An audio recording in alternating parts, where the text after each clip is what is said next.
I don't think that ChatGPT is the slightest threat to stylish writing. Many of these technologies gave human beings the power of God. Are we ready to be God? You can't get away from the humanity in the artificial. It's not that artificial after all. A computer program has no mind to speak of. The element of human personality is missing. I'll become a carpenter, maybe. At this point, I have no fear of being overtaken by AI in writing creative fiction. That it cannot do at the moment.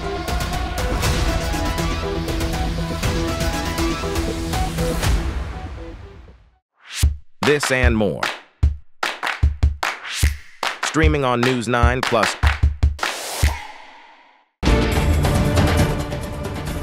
Ugadi పండుగ వేళ CM Revanth Reddy కుటుంబ సభ్యులు అర్ధరాత్రి shopping చేశారు. Land Bazar, night బజార్లో తిరుగుతూ shopping enjoy చేశారు. Nayab hotel యాజమాన్యం ప్రత్యేకంగా తయారు చేసిన నాన్ వెజ్ వంటలతో సీఎం కుటుంబానికి డిన్నర్ ఇచ్చింది. హోటల్ యాజమాన్యం ఇచ్చిన విందును ఆస్వాదించారు సీఎం రేవంత్ సతీమణి. మరోవైపు తెలంగాణ ప్రజలకు ఉగాది శుభాకాంక్షలు తెలిపారు సీఎం రేవంత్. షడ్రుచుల సమ్మేళనంతో జీవితం ఆనందంగా సాగిపోవాలని ఆకాంక్షించారు. వైసీపీకి షాక్ ఇచ్చారు ఎమ్మెల్సీ ఇక్బాల్. అనంతపురం జిల్లా హిందూపురానికి చెందిన రిటైర్డ్ ఐపీఎస్ అధికారి ఎమ్మెల్సీ మహమ్మద్ ఇక్బాల్ వైసీపీ ప్రాథమిక సభ్యత్వానికి ఎమ్మెల్సీ పదవికి రాజీనామా చేశారు. ఆయన రాజీనామా లేఖను శాసనమండలికి పంపారు. దీన్ని పరిశీలించిన శాసనమండలి చైర్మన్ రాజీనామాను ఆమోదించారు. ఓ ఎమ్మెల్సీ స్థానం ఖాళీ అయినట్లు గజెట్ కూడా జారీ చేశారు. ఇక్బాల్ త్వరలోని టీడీపీలో చేరే అవకాశం ఉంది. ఆంధ్రప్రదేశ్లో 6 ఐఏఎస్లకు పోస్టింగ్లు ఇచ్చారు. ఆరోగ్యశ్రీ సీఈఓగా లక్ష్మీ షా, స్కిల్ డెవలప్మెంట్ ఎండీగా రాజబాబు, టీటీడీ జేఈఓగా ఎం గౌతమ్కి బాధ్యతలు అప్పగించారు. మధ్యాహ్న భోజన పథకం డైరెక్టర్గా అంబేద్కర్, పౌర సరఫరాల కార్పొరేషన్ ఎండీగా వెంకటరమణారెడ్డి, అడిషనల్ సీసీఎల్ఏగా ప్రభాకర్ రెడ్డికి అదనపు బాధ్యతల్ని అప్పగించారు. ఏపీలో పార్లమెంట్, అసెంబ్లీ ఎన్నికల పర్యవేక్షణకు వచ్చారు ప్రత్యేక అధికారి దీపక్ మిశ్రా. కేంద్రం ఇప్పటివరకు 3 ఎన్నికల పరిశీలకులను నియమించగా వీరిలో దీపక్ మిశ్రా ఒకరు. విజయవాడ గన్నవరం ఎయిర్పోర్ట్ చేరుకున్న ఆయనకు కలెక్టర్ బాలాజీ, ఎస్పీ ఘనస్వాగతం పలికారు. ఏపీలో మంచి ప్రభుత్వం రావాలని అల్లాను ప్రార్థించామని అన్నారు కేశినేని చిన్ని. ఎన్టీఆర్ జిల్లా గొల్లపూడిలో జరిగిన ఇఫ్తార్ విందుకు హాజరై మాట్లాడారు. వచ్చే రంజాన్ వరకు టీడీపీ ప్రభుత్వం ముస్లింలకు రంజాన్ తోఫా ఇస్తుందని ధీమాగా చెప్పారు. ఇఫ్తార్ విందుకు మైలవరం ఎమ్మెల్యే వసంత కృష్ణ ప్రసాద్, విజయవాడ పశ్చిమ బీజేపీ అభ్యర్థి సుజనా చౌదరితో పాటుగా వంగవీటి రాధా కూడా హాజరయ్యారు. కాకినాడ జిల్లా పిఠాపురంలో జనసేన అధినేత పవన్ ఉగాది వేడుకలు జరుపుకోవడానికి సిద్ధమయ్యారు. చేబ్రోలు హైవే వెంట కొత్తగా నిర్మించిన ఇంట్లో ఉగాది వేడుకలకు రెడీ అయ్యారు. మరి కాసేపట్లో ప్రారంభమయ్యే వేడుకలకు ఇప్పటికే జనసేన నేతలు, కార్యకర్తలు భారీగా తరలివస్తున్నా పరిమిత సంఖ్యలో మాత్రమే అనుమతిస్తున్నారు. ఇక నుంచి ఇదే ఇంట్లో ఉంటూ ఎన్నికల ప్రచారం చేస్తారు పవన్. జనసేనకు రాజీనామా చేసిన పోతిన మహేష్ పై ఆ పార్టీ నేత మధు వీరేష్ ఆగ్రహం వ్యక్తం చేశారు. టికెట్ ఇవ్వనంత మాత్రాన పవన్ పై విషం కక్కుతావా అంటూ ప్రశ్నించారు. 2019లో పోతిన మహేష్ సీట్ కోసం కమ్యూనిస్టులు పట్టుబడినా వారికి ఇవ్వకుండా పోతినకే ఇచ్చిన విషయం గుర్తు చేశారు. అలాంటి పవన్ ను స్థాయి మరిచి విమర్శించడం సరికాదన్నారు. జనసేన పేరుతో ఆస్తులు కూడబెట్టిన పోతిన జనసేన జెండాలను తగలబెడితే చూస్తూ ఊరుకోబోమని హెచ్చరించారు వీరేష్. పవిత్రమైన రంజాన్ మాసంలో కఠిన ఉపవాస దీక్ష చేయడం గొప్ప విషయమన్నారు గుంటూరు టీడీపీ పార్లమెంట్ అభ్యర్థి పెమ్మసాని చంద్రశేఖర్. పొన్నూరు రోడ్లో ఒక ఫంక్షన్ హాల్లో జరిగిన ఇఫ్తార్ విందుకు పెమ్మసాని చీఫ్ గెస్ట్ గా హాజరయ్యారు. ముస్లింలతో కలిసి ఉపవాస దీక్ష విరమణ, నమాజ్, దువాలో పాల్గొన్నారు. ఓర్పు, సహనం, దానగుణం, కులమతాలకు అతీతంగా సహపంక్తి భోజనాలు చేయడమే రంజాన్ ప్రత్యేకత అన్నారు పెమ్మసాని. టీడీపీ హయాంలో మైనారిటీలకు ఎన్నో సంక్షేమ పథకాలు అందించినట్లుగా చెప్పారు గుంటూరు తూర్పు నియోజకవర్గ టీడీపీ అసెంబ్లీ అభ్యర్థి మొహమ్మద్ నజీర్ అహ్మద్. టీడీపీతోని ముస్లింలకు భద్రత అన్నారు ఆయన. తెలుగుదేశం పార్టీ సోషల్ మీడియాపై ఎన్నికల సంఘానికి ఫిర్యాదు చేశారు వైసీపీ నేత మల్లాది విష్ణు. కూటమి అభ్యర్థులు ఎన్నికల కోడ్ పాటించడం లేదన్నారు. టీడీపీ నేతల ప్రసంగాలు ఓటర్లలో విద్వేషాలు రెచ్చగొట్టేలా ఉన్నాయంటూ అధికారుల దృష్టికి తెచ్చారు. ముఖ్యమంత్రిపై తప్పుడు ప్రచారం చేయటమే వారి ఎజెండాగా మారిందన్నారు. కోర్టు పరిధిలో ఉన్న వివేకానంద కేసు గురించి చంద్రబాబు, లోకేష్, షర్మిల, సునీత పదే పదే మాట్లాడుతున్నారని ఎన్నికల సంఘానికి ఫిర్యాదు చేశారు విష్ణు. ఏపీలో జగన్ కు మద్దతుగా వాలంటీర్ల రాజీనామాలు కొనసాగుతున్నాయి. ఇప్పటికే పలు జిల్లాలో వేల మంది వాలంటీర్లు రాజీనామా చేసి జగన్ కు బాసటగా నిలబడ్డారు. తాజాగా పార్వతీపురం మన్యం జిల్లా కురుపాం మండలంలో 36 మంది వాలంటీర్స్ రాజీనామా పత్రాలని పంచాయతీ ఈవోకి అందజేశారు. కర్నూలు జిల్లా వెలుగోడు మండలంలో మరో 36 మంది వాలంటీర్లు రాజీనామా పత్రాలని అందజేశారు. ప్రెస్ క్లబ్ ఆఫ్ హైదరాబాద్ భవనాన్ని అన్ని హంగులతో అద్భుతంగా నిర్మిస్తామన్నారు మంత్రి కోమటిరెడ్డి వెంకటరెడ్డి. ఈ ఏడాది చివరి నాటికే ప్రెస్ క్లబ్ కొత్త భవనానికి శంకుస్థాపన చేస్తామని హామీ ఇచ్చారు మంత్రి. ప్రజల పక్షాన పనిచేస్తున్న పాత్రికేయుల సమస్యలను సైతం పరిష్కరిస్తామన్నారు. ప్రస్తుతం ప్రెస్ క్లబ్ లో నిర్మిస్తున్న మహిళా భవనానికి 5 లక్షల నగదు సాయం హామీ ఇచ్చారు. ప్రెస్ క్లబ్ లో జరిగిన ఇఫ్తార్ విందుకు చీఫ్ గెస్ట్ గా హాజరై ముస్లింలతో కలిసి ప్రార్థనలు చేశారు. అనంతరం వారితో ఉపవాస దీక్ష విరమింప చేశారు. 6 గ్యారంటీల పేరుతో తెలంగాణ ప్రజల్ని నిలువునా ముంచేసిన కాంగ్రెస్ సర్కార్పై కేసు పెట్టాలన్నారు హరీష్ రావు. అమలు సాధ్యం కాని హామీలతో అధికారంలోకి వచ్చి అన్ని వర్గాల్ని నిండా ముంచేశారని అన్నారు. పార్లమెంట్ ఎన్నికల్లో కాంగ్రెస్ నేతలు ఓటు కోసం వస్తే చీపురుతో కొట్టడానికి సిద్ధం కావాలని పిలుపునిచ్చారు. మెదక్ జిల్లా నర్సాపూర్లోని ఒక ఫంక్షన్ హాల్లో బీఆర్ఎస్ కార్యకర్తల భేటీలో మాట్లాడారు హరీష్. ఈ భేటీకి ఎమ్మెల్యే సునీతారెడ్డి, ఎంపీ అభ్యర్థి వెంకట్రామిరెడ్డి హాజరయ్యారు. నిర్మల్ జిల్లాకు చెందిన విద్యుత్ శాఖ ఉద్యోగి రాకేష్ బంధువులు ఆందోళనకు దిగారు. నీటిపారుదల శాఖలో జూనియర్ టెక్నికల్ ఆఫీసర్ గా పనిచేసిన రాకేష్ ఆత్మహత్య చేసుకోవడానికి కారణమైన వారిని శిక్షించాలని డిమాండ్ చేశారు. వారిని అరెస్ట్ చేసే వరకు ఆందోళన చేస్తామని మంచిర్యాల జిల్లా జన్నారం పోలీస్ స్టేషన్ ముందు బైఠాయించారు. కడెం నీటిపారుదల శాఖ కార్యాలయంలో పనిచేస్తున్న superintendent Prabhakar, senior assistant Srinivas Rakesh ఆత్మహత్యకు కారణమని ఆరోపించారు. శ్రీశైలంలో ఉగాది మహోత్సవాలు 4వ రోజుకు చేరుకున్నాయి. 3వ రోజు బ్రహ్మరాంబికాదేవి అమ్మవారు మహాసరస్వతి అలంకారంలో భక్తులకు దర్శనమిచ్చారు. ప్రత్యేక వేదికపై ఆసీనులైన అమ్మవారికి నంది వాహనాధీశులైన స్వామివారికి అర్చకులు శాస్త్రోక్తంగా ప్రత్యేక పూజలు జరిపి కర్పూర హారతులిచ్చారు. ఆ తర్వాత ఉత్సవమూర్తుల్ని బాజా భజంత్రీల నడుమ డప్పు చప్పుళ్లు, కోలాటాలతో శ్రీశైల క్షేత్ర పురవీధుల్లో ఊరేగించారు. ఉత్సవమూర్తుల్ని దర్శించుకోవడానికి భక్తులు భారీగా తరలివచ్చారు. ఆ తర్వాత గ్రామోత్సవాన్ని వైభవంగా జరిపారు. కర్నూలు జిల్లా కైరుప్పలలో భద్రకాళి వీరభద్రస్వామి రథోత్సవం ప్రారంభమైంది. తొలి రోజు వేద పండితుల మంత్రోచ్చారణ నడుమ ధ్వజారోహణ చేశారు. వేడుకల్లో భాగంగా ఉత్సవమూర్తులను ప్రత్యేక అవతారాల్లో అలంకరించారు. ఉగాది సందర్భంగా స్వామి అమ్మవార్లను గ్రామంలో ఊరేగించేందుకు ఏర్పాట్లు పూర్తి చేశారు. సాయంత్రం పిడకల సమరం నిర్వహిస్తారు. ఈ సమరంలో గ్రామస్తులు 2 వర్గాలుగా విడిపోయి పరస్పరం పిడకలను విసురుకుంటారు. సంప్రదాయంగా వస్తున్న పిడకల సమరం కోసం ఆసక్తిగా ఎదురుచూస్తున్నారు జనం. హైదరాబాద్ కాచిగూడ డివిజన్లో పోలీస్ బలగాలు కవాతు చేశాయి. ఏసీపీ శ్రీనివాస్ ఆధ్వర్యంలో నెహ్రూ నగర్లో కార్డన్ సెట్ చేశారు. బస్తీల్లో ఇంటింటిని క్షుణ్ణంగా సోదాలు చేశారు. పలు ప్రాంతాల్లో అనుమానితుల్ని అదుపులోకి తీసుకుని విచారించారు. నెంబర్ ప్లేట్, సరైన ధృవపత్రాలు లేని 20 బైక్లను స్వాధీనపరుచుకున్నారు. చట్ట వ్యతిరేక కార్యకలాపాలకు పాల్పడితే శిక్ష తప్పదని హెచ్చరించారు ఏసీపీ శ్రీనివాస్. అసాంఘిక కార్యకలాపాల్ని గుర్తించి ప్రజలకు భరోసా కల్పించడానికి కార్డన్ సెట్ చేశామని స్పష్టం చేశారు. పార్లమెంట్ ఎన్నికల వేళ హైదరాబాద్ లో భారీగా నగదు, బంగారం పట్టుకుంటున్నారు ఎస్ఓటీ పోలీసులు. తాజాగా కుకట్పల్లి హౌసింగ్ బోర్డులో జరిపిన వాహన తనిఖీల్లో 10.5 లక్షల రూపాయల నగదు గుర్తించారు.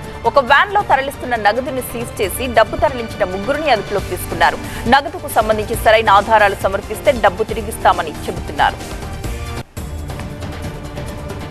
హైదరాబాద్ గచ్చిబౌలిలో క్రికెట్ బెట్టింగ్ ముఠాను పట్టుకున్నారు ఎస్ఓటీ పోలీసులు. పక్కా సమాచారంతో రామచంద్రాపురం, రాజేంద్రనగర్ పోలీసులు దాడులు చేసి 2 బుకీలతో పాటు మరో 2 పంటలను కూడా అదుపులోకి తీసుకున్నారు. వీరిలో అన్నదమ్ములు ఉన్నట్లుగా గుర్తించారు. 97777 పేరుతో ఓ యాప్ ద్వారా బెట్టింగ్ నిర్వహిస్తున్నట్లుగా గుర్తించారు. వారి నుండి 37,84,000 నగదును సీజ్ చేశారు. 2 ఏళ్లుగా బెట్టింగ్ జరుగుతున్నట్లుగా నిర్ధారించారు. సంగారెడ్డి జిల్లా పటాన్చెరు మండలం ఇస్నాపూర్లో ఒక ప్రైవేట్ బస్ బైకర్ను ఢీకొట్టింది. ఈ ప్రమాదంలో బైక్పై ప్రయాణించిన యువకుడు అక్కడికక్కడే మృతి చెందాడు. మృతుడు గీతం వర్సిటీలో MBA 2వ సంవత్సరం చదువుతున్నాడు. మృతుడు అరుణ్ సొంతూరు కామారెడ్డిగా గుర్తించారు. ప్రైవేట్ బస్ డ్రైవర్పై కేసు నమోదు చేసి దర్యాప్తు చేస్తున్నారు పోలీసులు.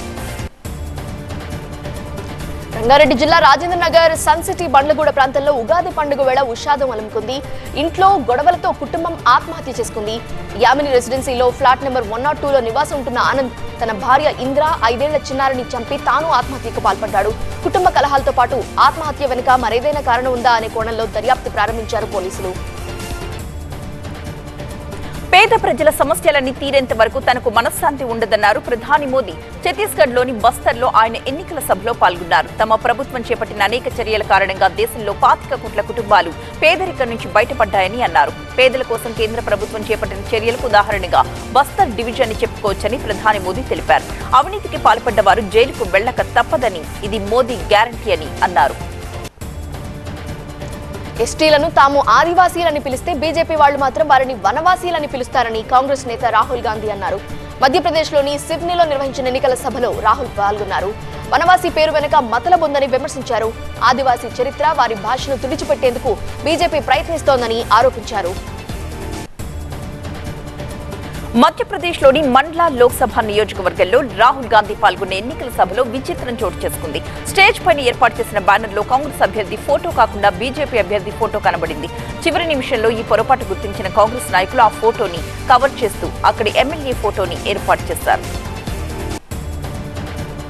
కేరళలోని వయనాడ్ నుండి పోటీ చేసేందుకు కాంగ్రెస్ నేత రాహుల్ గాంధీ నిషేధిత ఉగ్రవాద సంస్థ పాపులర్ ఫ్రంట్ ఆఫ్ ఇండియా సాయం తీసుకున్నారని కేంద్ర మంత్రి స్మృతి ఇరానీ ఆరోపించారు. యూపీలోని రాయ్బరీలో బీజేపీ కార్యకర్తల సమావేశంలో ఆమె పాల్గొన్నారు. హిందువులను చంపేస్తామని చెప్తున్న పీఎఫ్ఐ సంస్థ సహకారాన్ని రాహుల్ ఎందుకు తీసుకుంటున్నారో అమేథీ ప్రజలకు చెప్పాలని స్మృతి ఇరానీ డిమాండ్ చేశారు. వరుణ్ గాంధీ మంచి ఎంపీ అని, పార్టీ టికెట్ విషయంలో తానేం మాట్లాడలేనని ఆయన తల్లి బీజేపీ ఎంపీగా పోటీ చేస్తున్న మేనకా గాంధీ అన్నారు. భవిష్యత్తులో ఎదుగుతారని, దేశానికి మంచి చేసే పని చేస్తారని తెలిపారు. భవిష్యత్తు ఎలా ఉంటుందో తెలియదు, కానీ ఏం జరిగినా ఉజ్వలంగా ఉంటుంది అన్నారు. గడిచిన 10 ఏళ్లలో ఎన్నికలున్నప్పుడు మాత్రమే ప్రధాని మోదీ తమిళనాడుకు వచ్చారని డీఎంకే నేత ఉదయనిధి స్టాలిన్ ఆరోపించారు. బీజేపీ పాలిత రాష్ట్రాల్లో ఎయిమ్స్ నిర్మాణం పూర్తయిందని, కానీ మదురైలోని ఎయిమ్స్ ఎందుకు పూర్తి కాలేదని ప్రశ్నించారు. తమిళనాడులో ధర్మపురిలో ఉదయనిధి ప్రచారం చేశారు. ప్రధాని మోదీ గ్యారంటీ ఇచ్చినా, వారంటీ ఇచ్చినా ఈ ఎన్నికల్లో దాని ప్రభావం ఏమీ ఉండదన్నారు బీఎస్పీ అధ్యక్షురాలు మాయావతి మేనల్లుడు ఆకాష్ ఆనంద్. యూపీలోని బరేలీలో బీఎస్పీ సభలో ఆనంద్ పాల్గొన్నారు. పొత్తుల విషయమై ఫలితాలు వచ్చిన తరువాతే మాయావతి నిర్ణయిస్తారని తెలిపారు. జైలుకు జవాబు చెప్పండి అని ఆమ్ ఆద్మీ పార్టీ కొత్త ప్రచారం చేపట్టింది. ఇది తమ నినాదం కాబోతోందని ఆప్ ఎంపీ సంజయ్ సింగ్ అన్నారు. ఇండియా కూటమికి కూడా ఈ విషయాన్ని తెలియజేస్తామన్నారు. ఢిల్లీలో ఆప్ నాయకులు ఈ ప్రచార పోస్టర్ విడుదల చేశారు. వృద్ధులు, దివ్యాంగుల కోసం పోలింగ్ ప్రక్రియ తమిళనాడులో ప్రారంభమైంది. ఎన్నికల అధికారులు ముందు రిజిస్టర్ చేసుకున్న వృద్ధులు, దివ్యాంగుల ఇళ్లకు వెళ్లారు. వారికి ఎన్నికల ప్రక్రియ వివరించి వారితో బ్యాలెట్లపై ఓటు వేయించారు. 85 ఏళ్లు పైబడిన వృద్ధులకు ఇంటి నుంచి ఓటు వేసే సౌకర్యాన్ని ఎన్నికల సంఘం కల్పించింది. నీలగిరి నుండి అన్నాడీఎంకే తరపున పోటీ చేస్తున్న లోకేష్ సెల్వం కూడా జోరుగా ప్రచారం చేపట్టారు. నీలగిరిలో ఆయనకు అక్కడి గిరిజనులు సంప్రదాయ రీతిలో నృత్యం చేస్తూ స్వాగతం పలికారు. అన్నాడీఎంకే అభ్యర్థి కూడా వారితో కలిసి డాన్సులు వేశారు. తమ మేనిఫెస్టోపై ప్రధాని మోదీ చేసిన వ్యాఖ్యలపై కాంగ్రెస్ పార్టీ ఎన్నికల సంఘానికి ఫిర్యాదు చేసింది.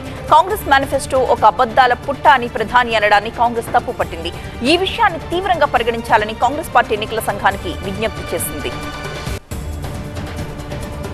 తన ఆశ ప్రజలేనని పీడీపీ అధ్యక్షురాలు మెహబూబా ముఫ్తీ అన్నారు. తాను శక్తిశాలిని కాకపోయినా ప్రజలకు మేలు చేసేందుకు కృషి చేశానని తెలిపారు. అనంతనాగ్, రాజౌరి నుండి ఎంపీగా పోటీ చేస్తున్నారని ఇప్పటికే ఆమె ప్రకటించారు. మరోవైపు కశ్మీర్లో కలిసి పోటీ చేయాలని కాంగ్రెస్, నేషనల్ కాన్ఫరెన్స్ నిర్ణయించాయి. 3 స్థానాల్లో ఈ పోటీ ఉంటుందని 2 పార్టీలు అంగీకరించాయి.